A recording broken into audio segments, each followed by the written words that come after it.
But Don is quite accomplished in his own right, again, because of Bill's influence on his life. He's an esteemed psychologist, marriage therapist, manicurist, masseuse, and he's a cosmetic surgeon that he does on the side in his garage in the back. I recently spoke to some of Don's clients and asked them what it was about Don that had impacted them the most. And consistently, they said, my wallet. He charges exorbitant prices, and he never lets me get to complete my therapy. I said, well, wait a minute, come on, he must have some wise advice for you that has helped you over the years. And they said, yeah, the only advice I get is see you next week. Make sure you pay on the way out. But he is a man of great wisdom. So, ladies and gentlemen, let's bring up Dr. Wu. Dr. Worcester, yeah. Woo! Wow. Nice mustache. Unbelievable. Wow. Unbelievable. Just take it all in, ladies and gentlemen. Why are We're we living the dream right now. Why are we all having the mustache? We don't know.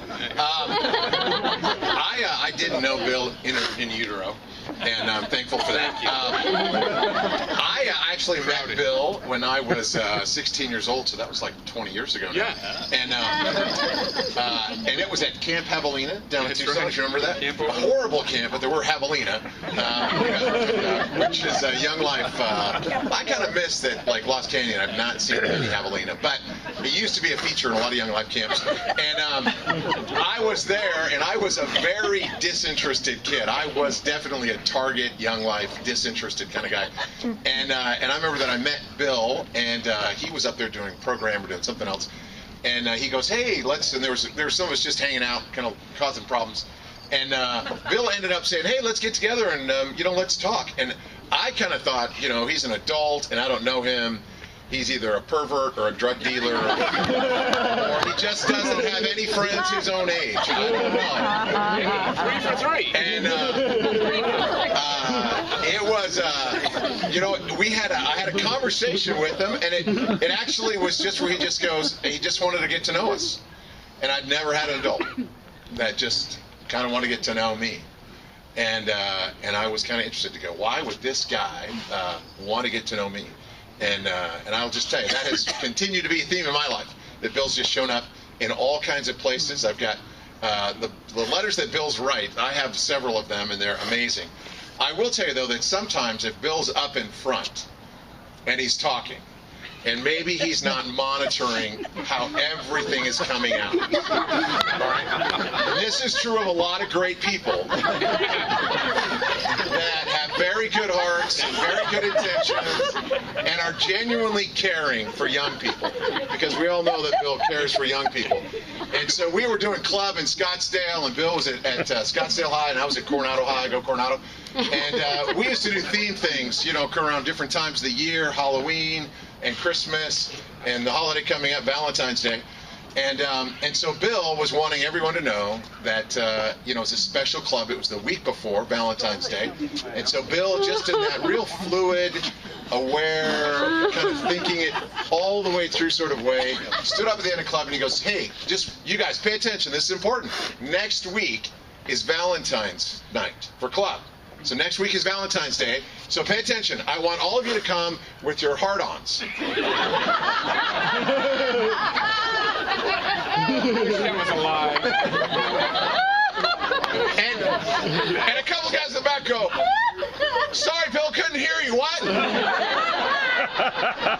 Come with your hearts on. Bring your hearts on to club. It's Valentine's Day.